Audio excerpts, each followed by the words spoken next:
13 of chapter 18.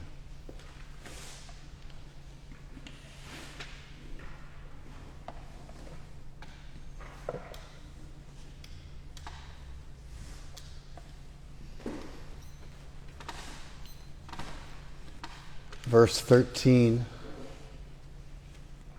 of chapter 18. According to the Vedanta, there are 5 causes for the accomplishment of all action. Now learn these from me. According to the Vedanta, there are 5 causes for the accomplishment of all action. Now learn these from me. So, just at a glance,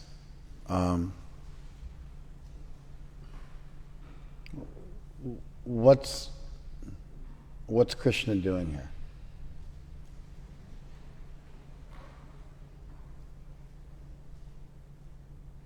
What's being introduced? Why is it being introduced? What's Krishna trying to say?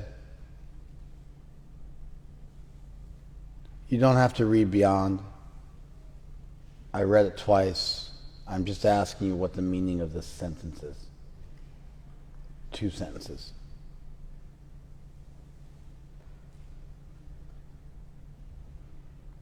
Yeah, loud. You're trying to introduce the 5 ways, the 5 causes in which people act in the world in terms of... 5 reasons why people act in the world? The 5 causes of... The 5 causes? How is 5 causes different than 5 reasons? It's not.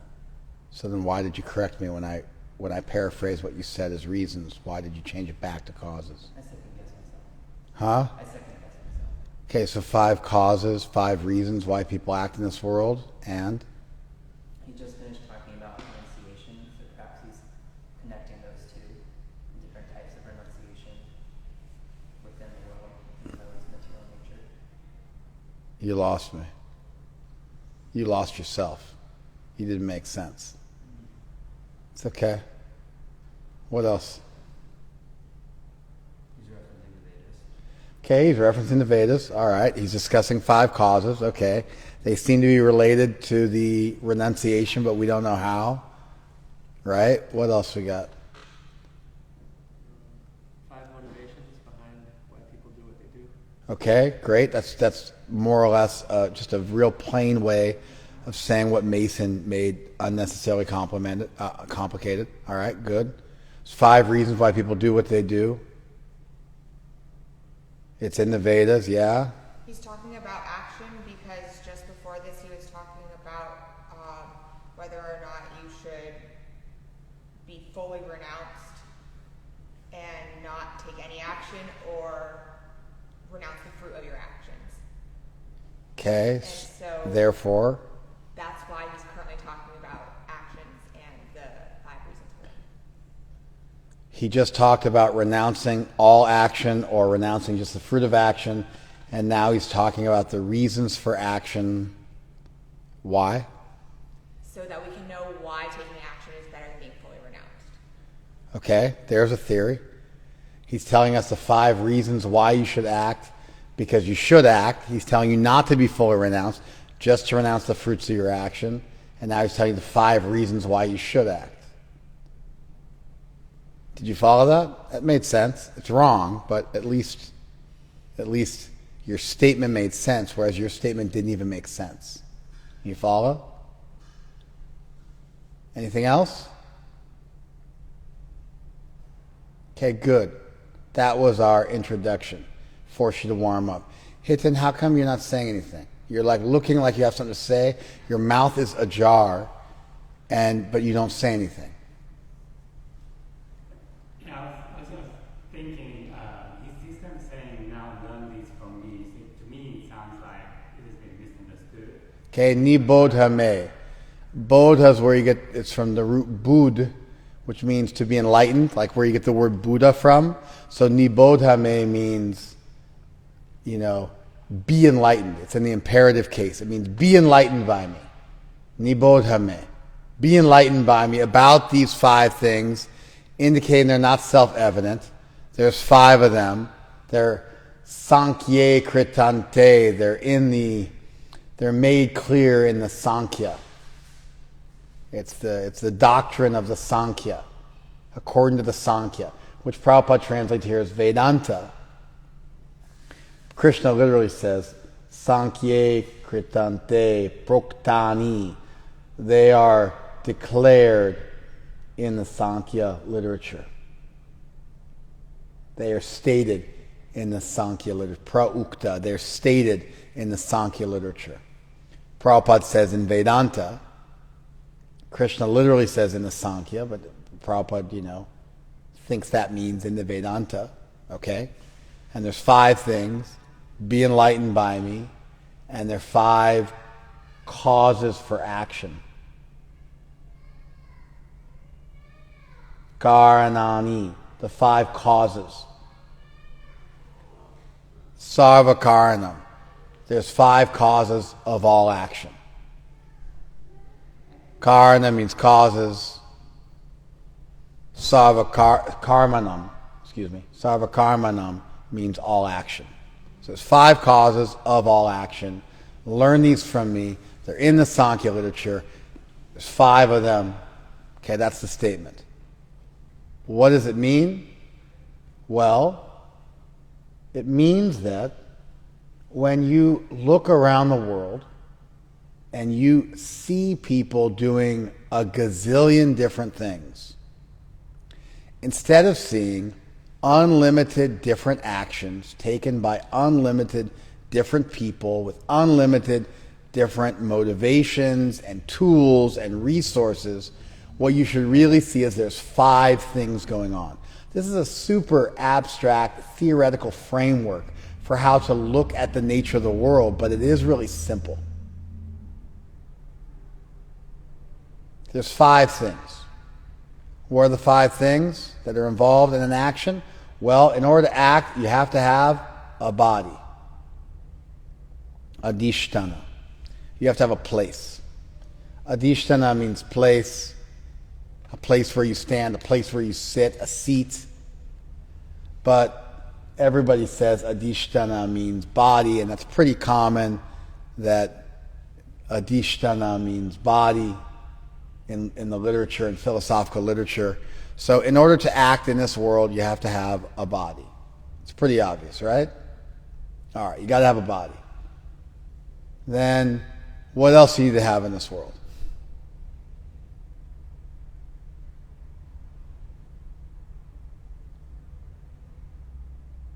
You follow? Right? Well, your body has to actually move and do something, right? That's called chesta. So there has to be some actual movement. So you've got a body, and the body's got to move. That's 2 of the 5. A third one, the last one, the 5th, panchanam, daivim panchanam. That the 5th one is daiva. There's some higher power, higher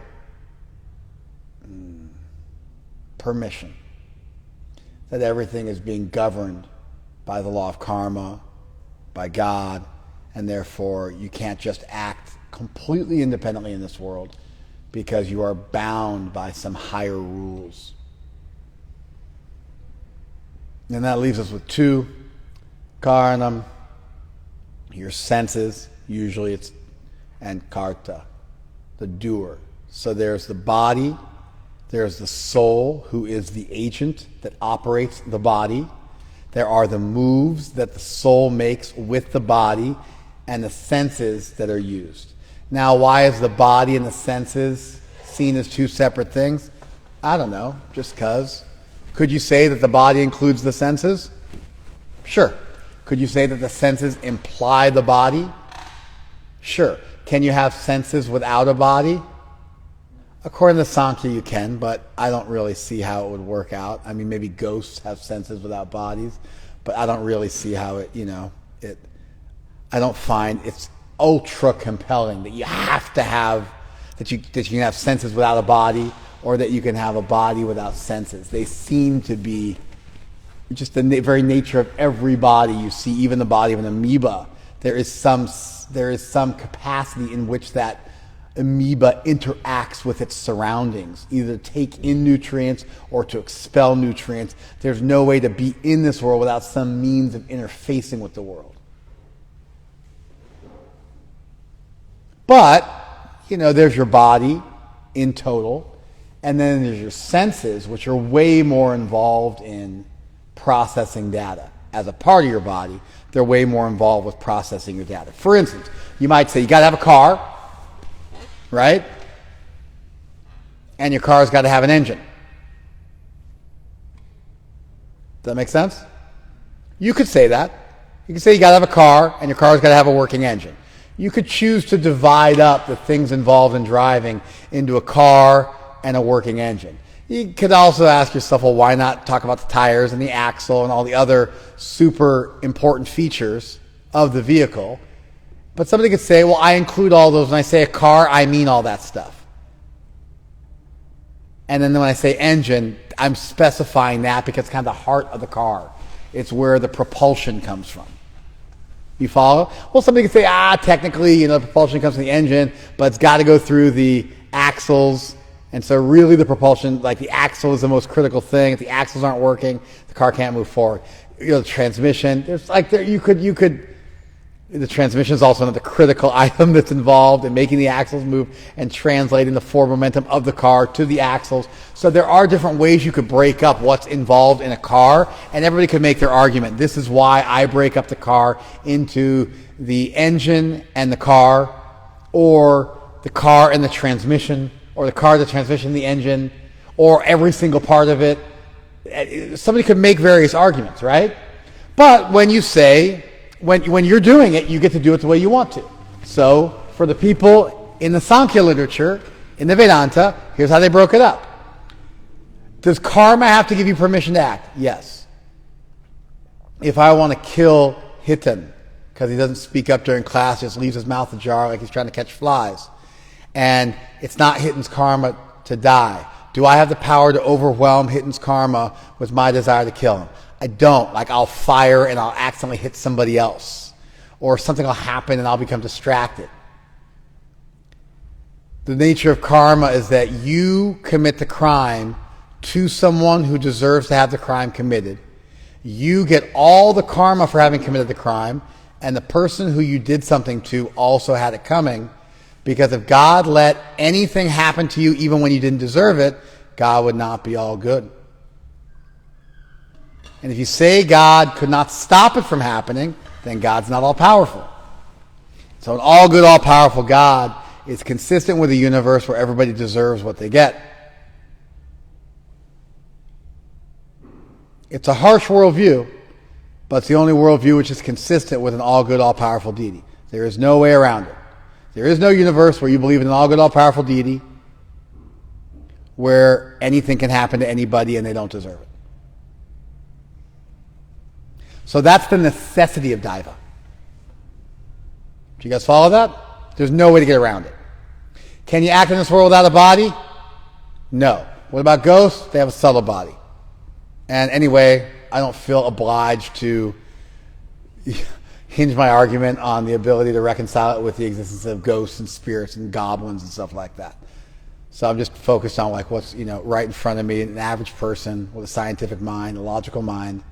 So do you need a body to act in this world? Yes. Does your body have to move to act in this world? Does that have to be some kind of endeavor? Chesta, you got like, chesta could be your thoughts, your feelings, and your actions. What are sometimes called covert and overt actions. In psychology, covert actions are thoughts. Those covert actions, which are not actually actions, they're thoughts, they then motivate overt actions. Those are actions. But in psychology, in the prevailing school of thought in psychology, covert action is your thoughts.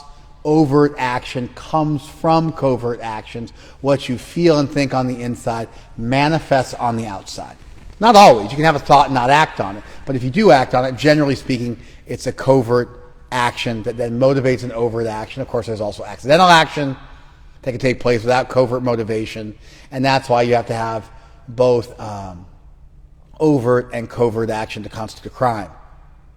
If I accidentally hit a kid with my car, that's an accident. It's negligent homicide or whatever it is, manslaughter, generally speaking, third-degree murder.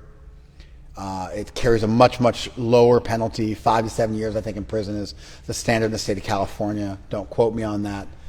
But it's a much smaller crime.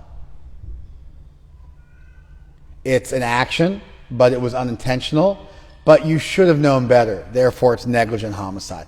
If they're able to prove that there was no way to avoid it, and it was a reasonable accident that didn't involve any negligence or anything of that nature, then they'll just charge you with nothing. There's no crime. Maybe there's a civil penalty assessed. Maybe somebody could take you to civil court, but they can't actually charge you with a crime. Then the vehicular manslaughter usually means like you did something wrong. You were driving carelessly or recklessly. If you were extremely reckless, they could even go for second degree. They could even go for second-degree murder. But, were you guys listening in the car? Yes. Okay. But if it was truly just an accident that a normal person could get in, they can't charge you with manslaughter even. Now, if you intended to kill somebody, that's second or first degree murder, depending on how much malice aforethought that you put into it, how much you intended to do it, or if it was just in the moment. And so the act has to be there, and then the motivation behind the act. Otherwise, the act is an accident. Do you guys follow this? So there has to be some chesta, some action. And chesta, interestingly enough, could either mean a thought or a deed. Generally it means deeds, but it could also mean a thought. So there's got to be some chesta, some action. So you got to have a body. That makes perfect sense. Totally logical. Your body's got to move, either covertly or overtly. That also makes perfect sense. Are you guys following this? Because I'm making sense. And it's not super complicated.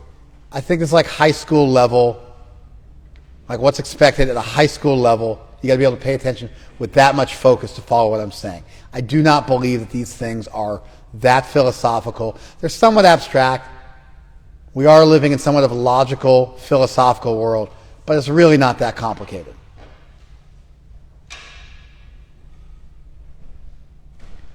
So you got to have consciousness. That's your karta. That's your doer. The doer's got to have a body in order to do something in this world. The body's got to make an action. And there has to be permission from the law of karma. And the only one which is a question mark is that whole senses thing. Well, they were really big into this whole idea of senses. And senses for the words would be more instruments than senses. But you have to understand that when we talk about senses in Sanskrit, indriyas, there's 10 of them. There's your knowledge-acquiring senses, taste, sight, touch, smell, and sound. But then there's your acting senses, motion, manipulation, that's what you do with your hands, moving stuff around, motion with your legs, speech with your mouth, because you act on the world by speaking, and then regeneration, that's your genitals, and evacuation, that's your rectum. So the senses include 5 knowledge-acquiring senses, ways you take information in, taste, sight, touch, smell, and sound.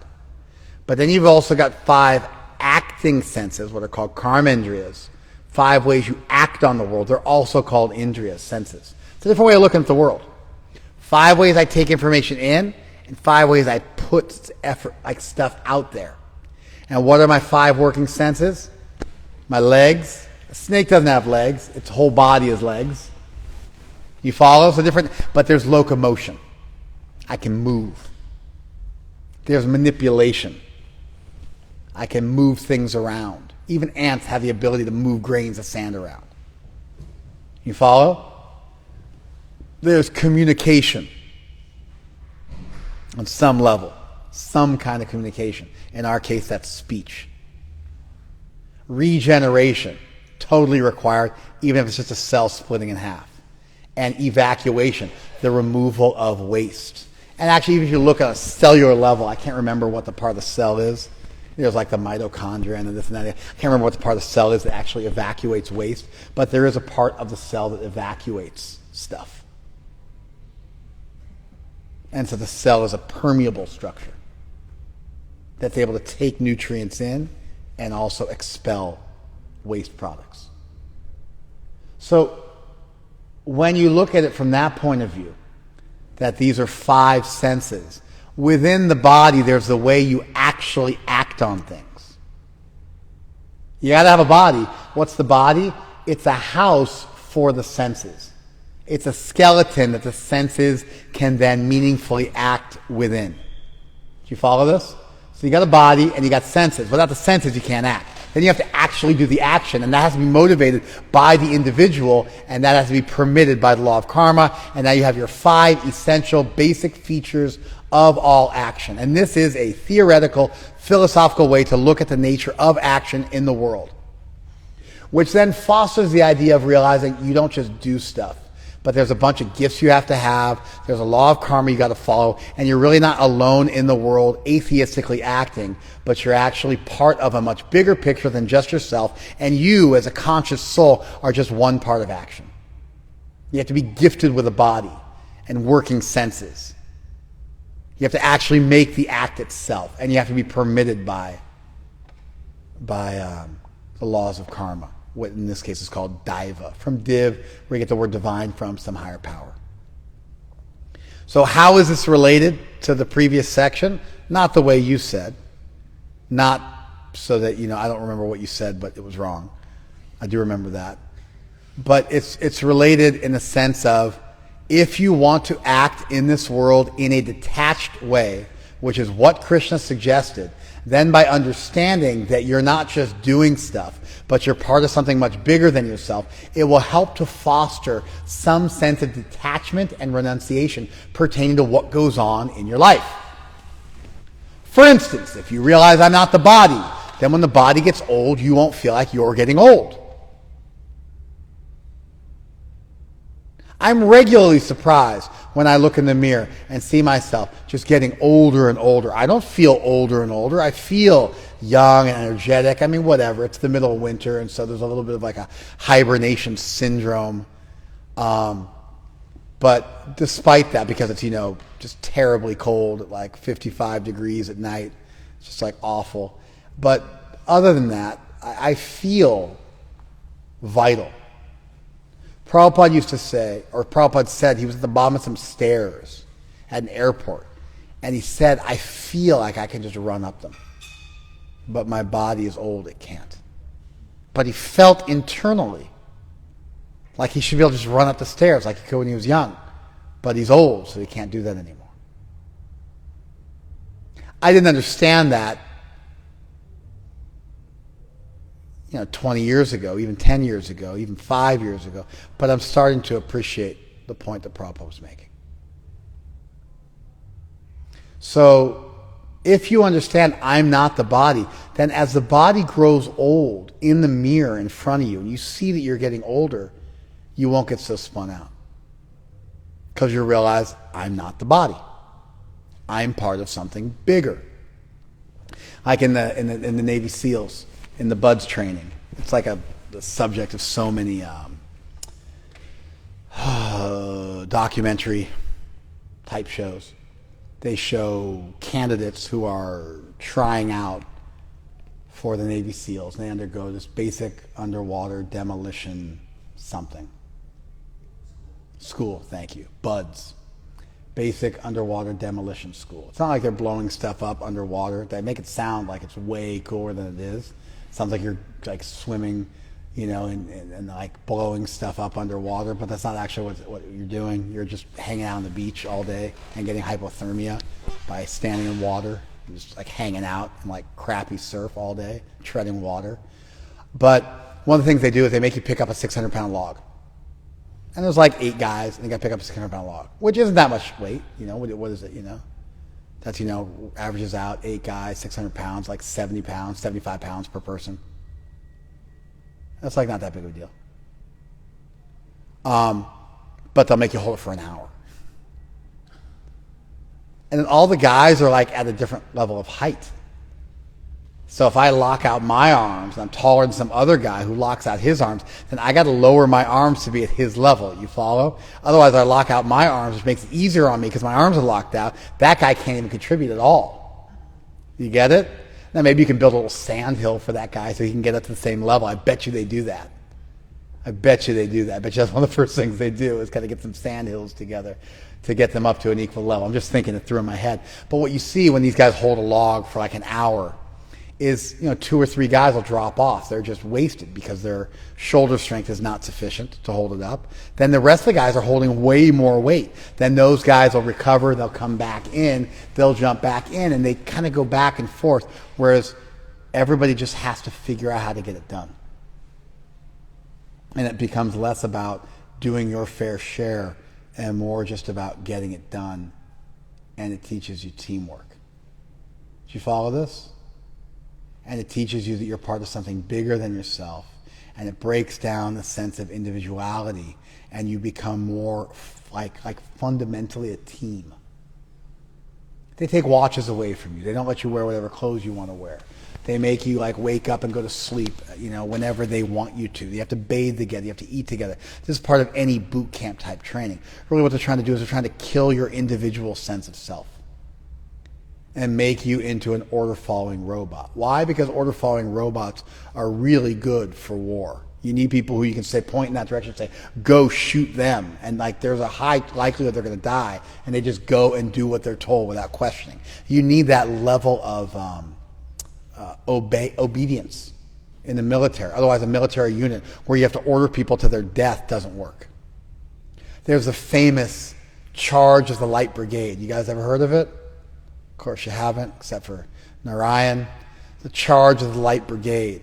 It's famous. If we were all from England, we'd all know about it. But we don't know about it because we're from the U.S. But if you're from England, then everybody knows it. You lived in England, right? Yeah. But you don't know it because you're a big loser. Anyway, it's part of the English history. In the Crimean War, which was when England was fighting with Russia, because they just always fight with Russia, right? Yeah. This is maybe 100 plus years ago, like 1800s? Late 1800s. So in the Crimean War, I think there was a couple of Crimean Wars. So English were fighting, and they were doing just fine, and they were winning, and they were doing great. And there was a miscommunication that took place. And, orders were sent back in those days, like they'd have runners and criers, and people would say, give an order, and somebody else would scream the order, and somebody else would hear that and scream the order. And, like in the Lord of the Rings, where they had to light those different things on top of the mountains, they had to figure out a way to communicate messages because there was no electronic communication on the battlefield back in those days. I mean, there was a telephone line, but it wasn't, that wasn't what was going on. There's no walkie-talkies or radios. They were out in the middle of Timbuktu. Not literally, that's in North Africa, but they were out in the middle of the boondocks. And so there was a miscommunication that took place. A light brigade is a cavalry unit on horseback, not armored horses, just horses. And they are for light skirmishing and reconnaissance missions, and sometimes when you've defeated an enemy and you're chasing them down, then you'll send out a light brigade unit to chase them down, kill a few of them off, and make sure they run away. It's a unit which is fast. Like Narayan is in charge of a cavalry unit. It's not full tanks, it's light armored vehicles, maybe tanks, but they're extremely nimble and they can pivot and they have really good turning radiuses. They do not have the heavy firing equipment. Maybe they have a 50 caliber gun or something like that mounted on, but they don't have the really heavy, gnarly shells, right? Yeah. Because they're light tanks or light armored vehicles. They have some armor. They can't take a direct hit from a tank. They don't have the massive, 100-pound rounds that they fire because it's a cavalry unit. Modern day cavalry units, sometimes they have them on horseback just to keep that tradition alive, but modern day cavalry units are these light armored vehicles that are just able to move really quickly through a wide variety of terrain and do some light engagement some stouting, stuff like that. They can defend themselves quite well against infantrymen, even if they're dug into a position, but they're not designed for serious armored contact with the enemy. You know, there was a time when this was like serious armored contact was heavily armored horses and plate mail armor. And that was the heavy armored contact. And then the light armor might be chainmail, or the light armor might be leather armor, or the light armor might be no armor whatsoever, but that then afforded you an increased ability to move. You guys following this? And you got to kind of sacrifice, mobility. You got to sacrifice mobility if you want armor, and you got to sacrifice armor if you want mobility. Anyway, the light brigade was not at all able to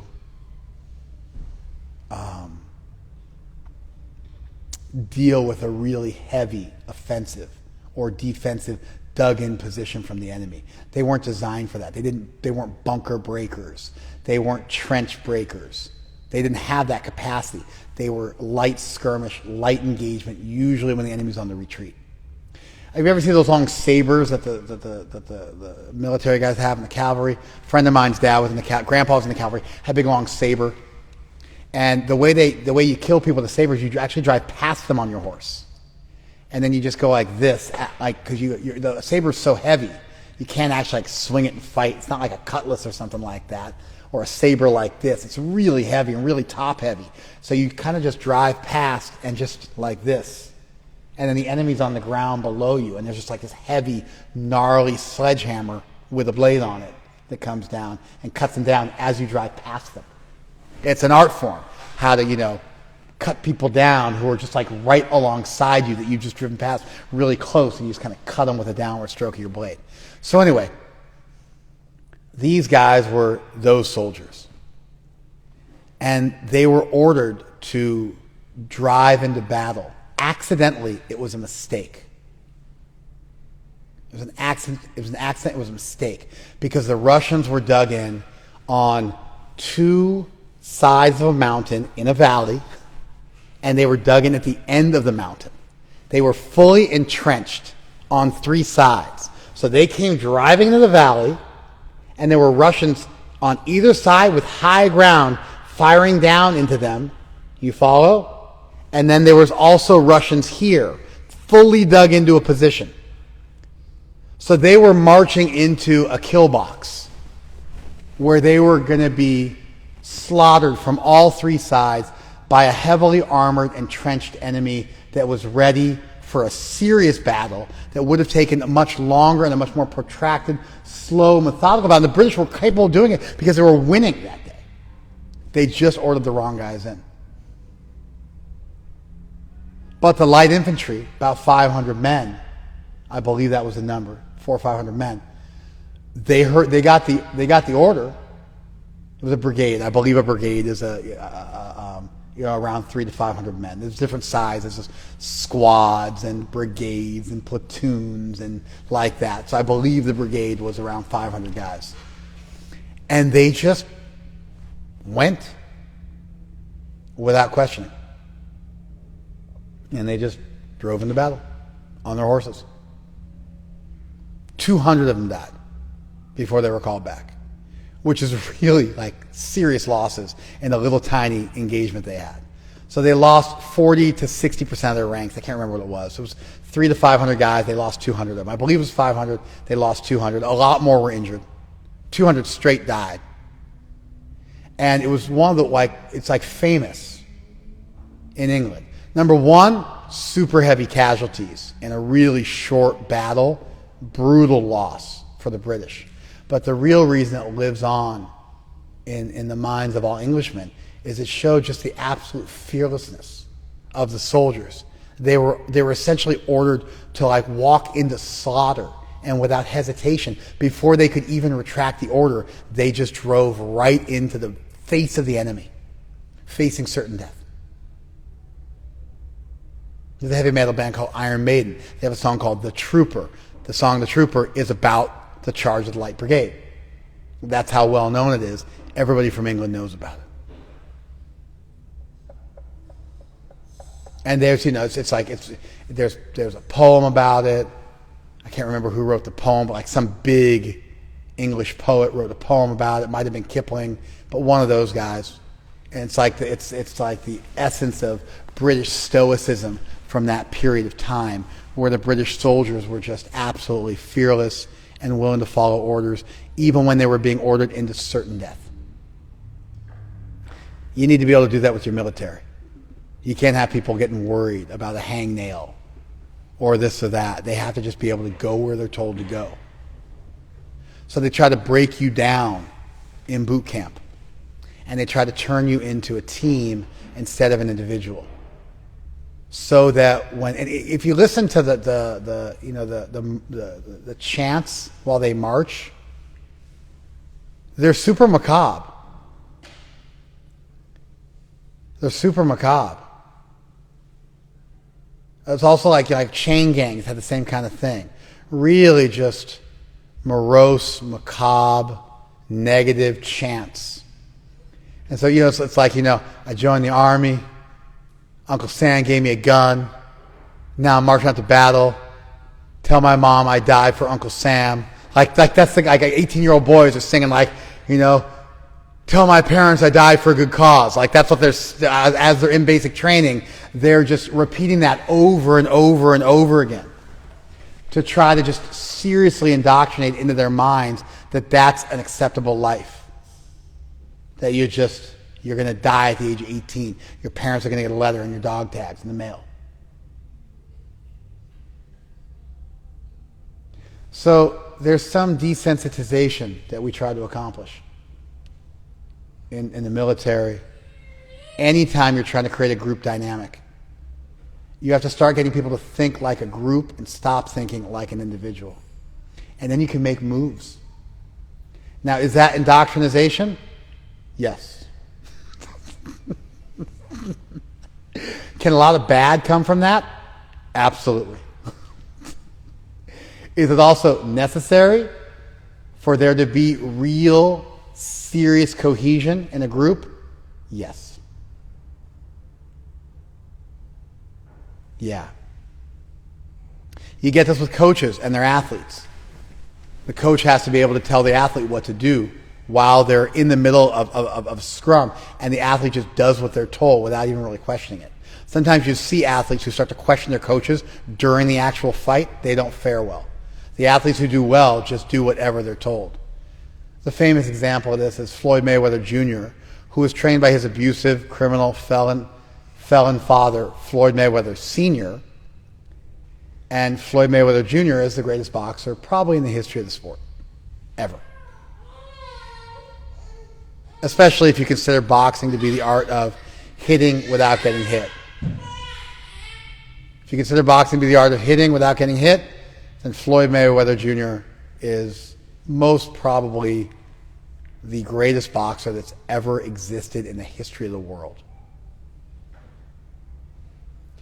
And so his father taught him how to box. And when you listen to them in the corner together during a fight, it's hilarious. So, this is his dad who's been coaching. Floyd's in his early 40s now. His dad's in his, mid-60s. But if you listen to his dad coaching him, it's ridiculous. Like the dad will be like, "Hey, what are you doing? You got to give him a bing, bang, boom." And Floyd's like, "Okay." He's like, "You don't even know what I'm saying." He goes, "I heard you, Dad." And Dad's like, "What'd I say?" He goes, You want to hit him with a bing, with a jab. Then you want to hit him with a cross, the bang. You want to hit him with a hook, the boom. And Dad's like, "Okay, you got it, go." And there's just this like incredible synergy between them. So you got to have that. Ideally, you have that without losing your sense of individuality, and you don't become merely an automaton, and you still retain your sense of individuality, and you also have the ability to function as a unit.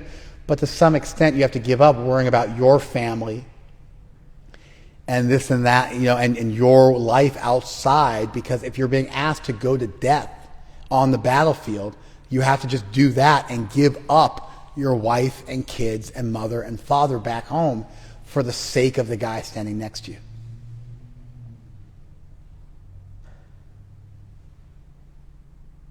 So there's various strategies we have for helping people become desensitized and detach. Actually, even desensitization training in psychology, by talking about the most painful moments of your life over and over again until they no longer elicit a really intense emotional reaction.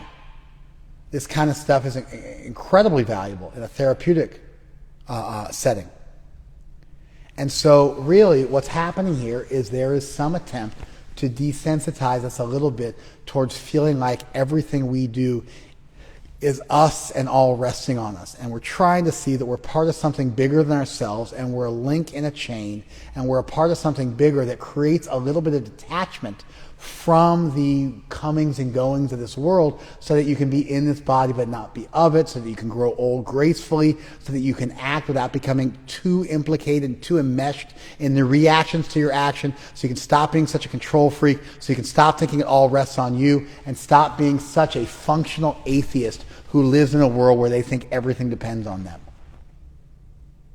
And I tried to explain these 5 factors and their value by contextualizing it and comparing it to other things we have in this world that attempt to do the same kind of thing in order to enable people to be a part of something bigger. Do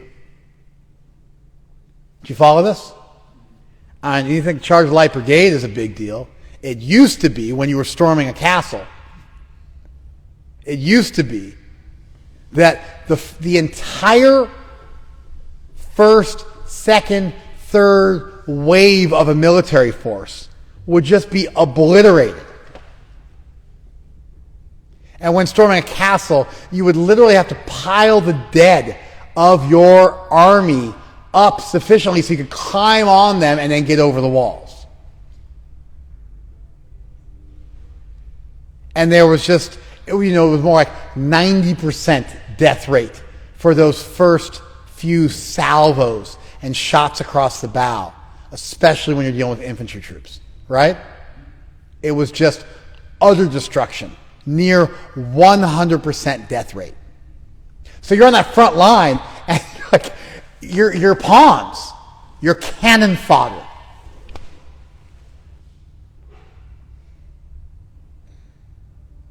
And your real goal is just to make the enemy expend as much ammunition as possible so that the next guys following after you have a much more likely chance of succeeding. D-Day was kind of like that, according to all the descriptions we have. I never really saw any series video of exactly what the landing looked like. I don't know if such footage exists, but when you read the descriptions of the soldiers who served in World War II and were in D-Day when we first invaded Normandy, France, to begin our massive offensive against Hitler after he'd been sufficiently weakened by the Russians, or when you read descriptions of the Russians, it got to where if you retreated, then your own side would kill you. That was like the standing order from Stalin. When they were fighting in Stalingrad, the standing order from Stalin, who's in the city that was named after him, was anybody who retreats from our side, you just kill them on sight. And so Russians were killing Russians who didn't go willingly like lambs to slaughter. So to empower people to look death in the face, to not be so attached to their body, we undergo extreme desensitization, groupthink, indoctrination. It's the actual philosophy of the military, and has been for all time.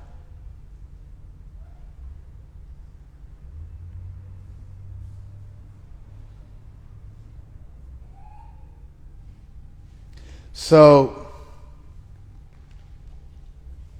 that's what's happening here. Krishna's saying, it's actually not all about you. You're part of this incredibly complex spider web of action. It's got 5 primary things.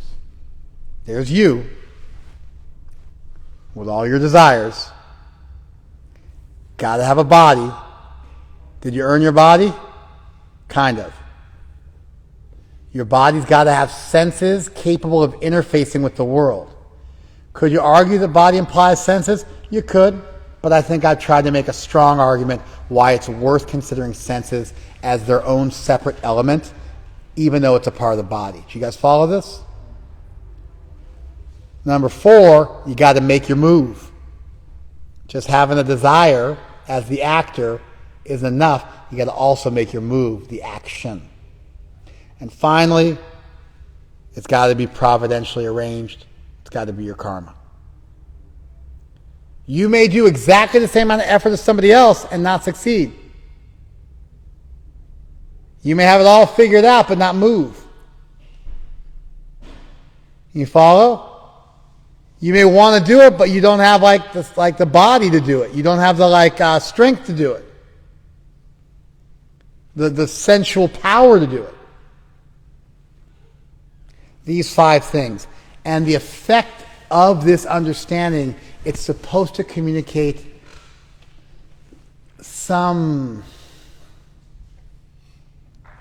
it's supposed to confer upon the learner of this information some detachment. It's supposed to communicate to you that you're not actually all alone in this world doing whatever the heck you want. That's how it's related to the previous section. It becomes a philosophical blueprint that makes it reasonable to live in this world but not be of it, to not be so attached to your actions. You guys following this? Let's keep going.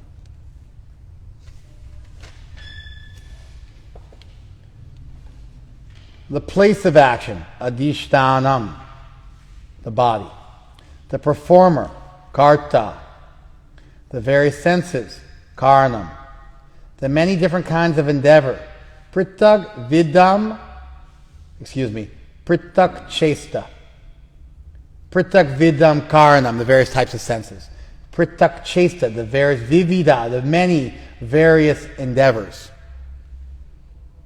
Daivim, Shaivatra Panchanam. The many different kinds of endeavor, and ultimately the supersoul. These are the 5 factors of action. Daivim Shaivatra Panchanam. And in this, Daiva is the 5th. Daiva, the divine. Div, the divine. Daiva. Providence. The law of karma. The hand of God. Do you guys see how that sentence made sense to you now? Because of all the work we put into it on the front end, now that sentence makes sense. Whatever right or wrong action a man performs by body, mind, or speech is caused by these 5 factors. It is a comprehensive, simple theory of what goes into every move every person makes everywhere in the world at all times.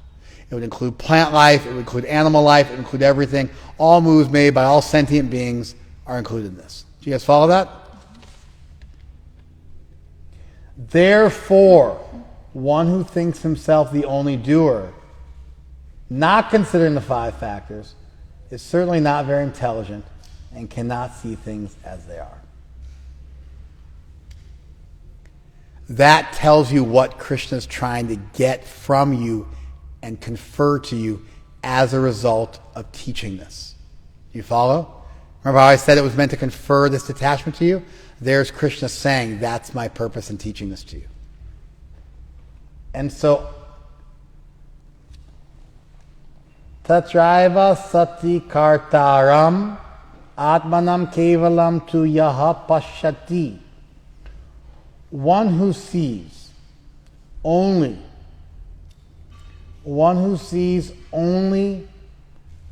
himself as the doer, considering these truths, considering all these truths, one who sees himself as the only doer.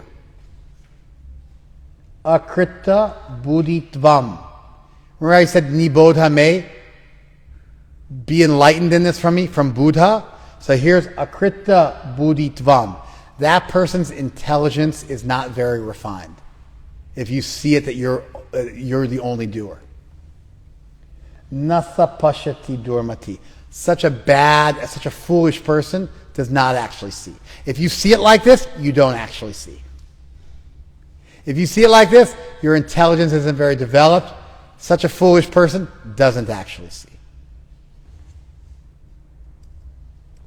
Do you guys follow that? Now, what are the ramifications of this worldview? One who is not motivated by false ego, whose intelligence is not entangled, though he kills men in this world, does not kill, nor is he bound by his actions. That's a really radical statement. Let's look at the Sanskrit real quick. Don't freak out. Give me a couple of minutes to strangle myself with this verse. Don't freak out. Yasya na ahankrito bhavo. One who's in a state of not being the doer. Ahankrita, meaning I am not the doer. Na ahankrita. Who's not in an egoistic state, who does not think ahankar means I am the doer. Ahankara bhava means I'm in the mood of being the doer. Na ahankara bhava, na ahankrito bhavo means I'm in the mood of not being the doer. I'm acting detachedly. Buddhi yasya na lipyate, whose intelligence is not smeared or stained or defiled or dirtied. One who keeps a clear conscience, one who is not acting out of ego. Hatvapi sa ima lokan, although having killed these people, although having killed people here. Na hanti, na nibajate. He doesn't kill, and he's not bound. So, remember how I did this whole Charged Light Brigade, military unit, this, that, and the other thing? Remember how I did a whole thing with that, and it seemed like, geez, why is Tukram going on this big rant about the military? It's like a fairly minor point he's making. So why would he be so excessive about talking about the military? Well, because I'm smarter than all of you. And I was front-loading the point I want to make now, which should be easy to make. If I'm a police officer, and I deploy my weapon in a justified situation, with my body cam on, not doing something out of hate, I'm fairly dealing with a situation. And the situation calls for lethal force to protect the life and liberty of others. And I deploy my weapon and kill somebody. I am never charged with a crime. Remember my whole thing about murder, and it's an accident, and this and that? A whole thing that also seemed excessive. If I'm in the military and I'm fighting in a battle, and my general or commanding officer, it's usually not a general who's commanding you, my captain, my lieutenant, orders me to go here and do this or that, and I kill somebody unavoidably in the execution of the instructions I was given my superior officer. Not because I hate Muslim people, not because I'm bloodthirsty and making earrings out of their ears into necklaces and stuff like that. All the weird, horrible stuff people do when they get really desensitized in war and become really bloodthirsty animals. I'm not doing any of that. I'm just doing my job, and it involves killing people because I'm facing enemy combatants. I don't get charged with a crime.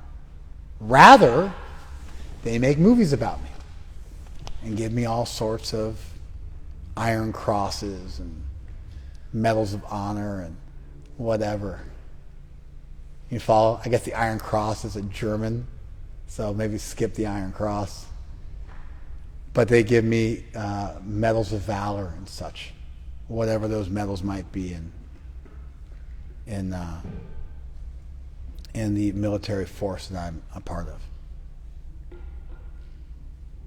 If I was just following orders, and I didn't hate people, and I wasn't motivated, and I wasn't excessive, then I'm covered, because I was working for something bigger than myself.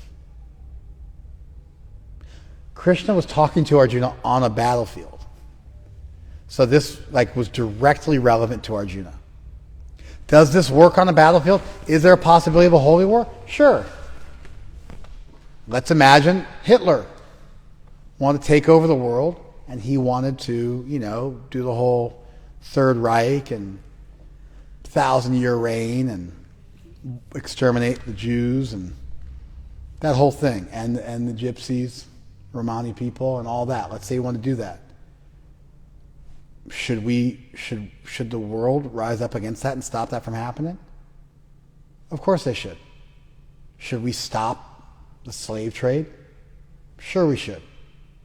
Should we stop genocide when we find countries where genocide's going on? Somalia or northern Ethiopia or Darfur, when we find genocide is going on in the world today, or genocide that was going on in Serbia, in my homeland. Just 30 years ago, during my lifetime. Should we stop it? Of course we should.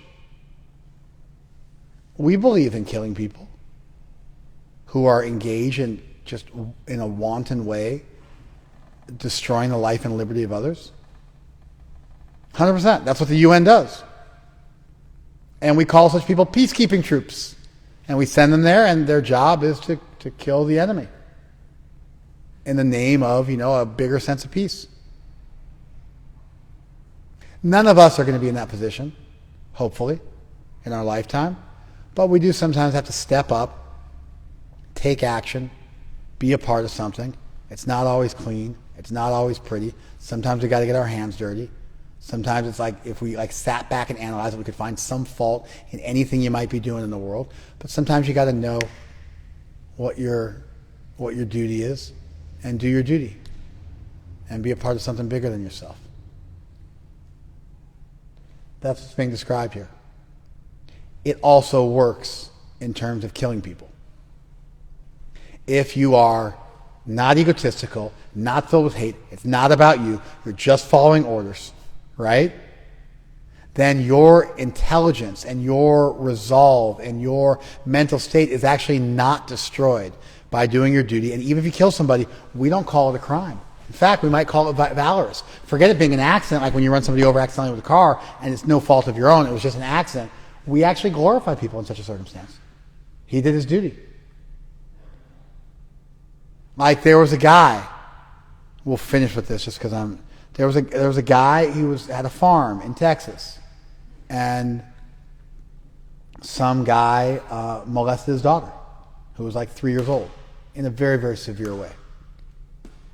And the guy beat the man to death.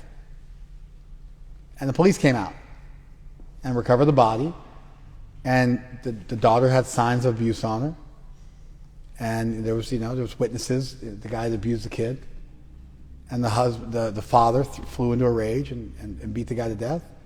And it was in Texas. And what'd they do? They let him go. They took the body away, and they said, "We're not charging you with any crime," and that was it. He's all done.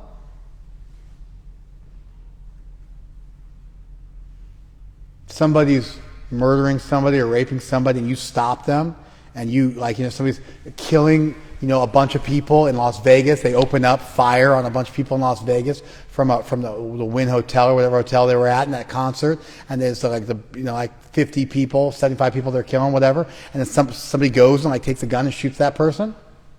That person's a hero.